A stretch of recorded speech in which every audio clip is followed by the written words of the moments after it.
How will LVMH actually transform Tiffany to give them better returns? Yeah, I think it makes a lot of sense because if you look at where LVMH is strong, clothing, champagne, et cetera, the one blank spot, not entirely blank, but weaker spot was jewelry. So in one big fell swoop, they get a huge access to the U.S. market. They compete head-on-head as #1 with Richemont. Plus, you have all that growth in China that they can tap with Tiffany products. So our team spoke to the chief executive of LVMH, Bernard Arnault, and he says what he sees Tiffany as becoming more like Bulgari. Yes. What's Bulgari doing right? So I think what they're talking about is investing both, in marketing and also moving it up market. So even more exclusive, higher prices, more exclusive products, and the idea is that they can bring in people, cut costs maybe, but also improve margins while they get more customers in Asia, particularly in China.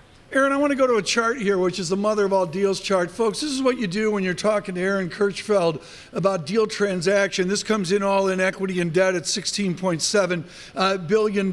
You take a trend off a given point, and you go out to the recent high to save face, and you nicely get out, Aaron, 2 standard deviations, which is in the vicinity of the 130 or maybe a little more takeout price. Did everybody win in this transaction? Was there any level of desperation to get this deal done?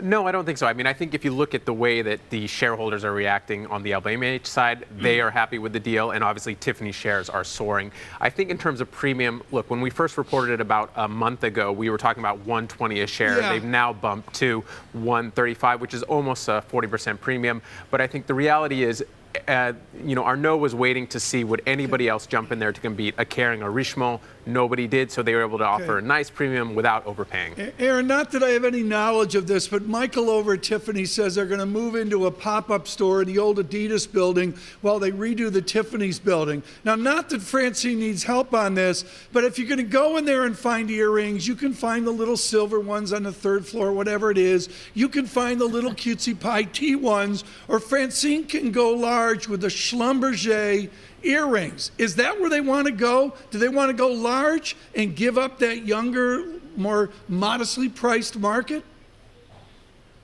I think they want to go to the customer who's going to buy a nice Louis Vuitton purse, and as they're walking out, they see a sparkling diamond on the right, and they say, hey, why don't I add that? My wife or girlfriend will be extremely happy, or my partner, and then LVMH goes home quite happy.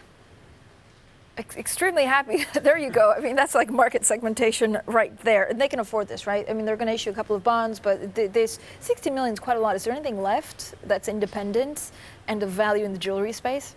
Yeah, look, I think the jewelry market's pretty fragmented. So if you wanted a big target, this was the one to get. And for LVMH, I mean, they've got a market cap of over 200 billion. The stock's been soaring. So they have the cash, they have the financing. It's not too big for them, even though it's the biggest luxury deal of all time.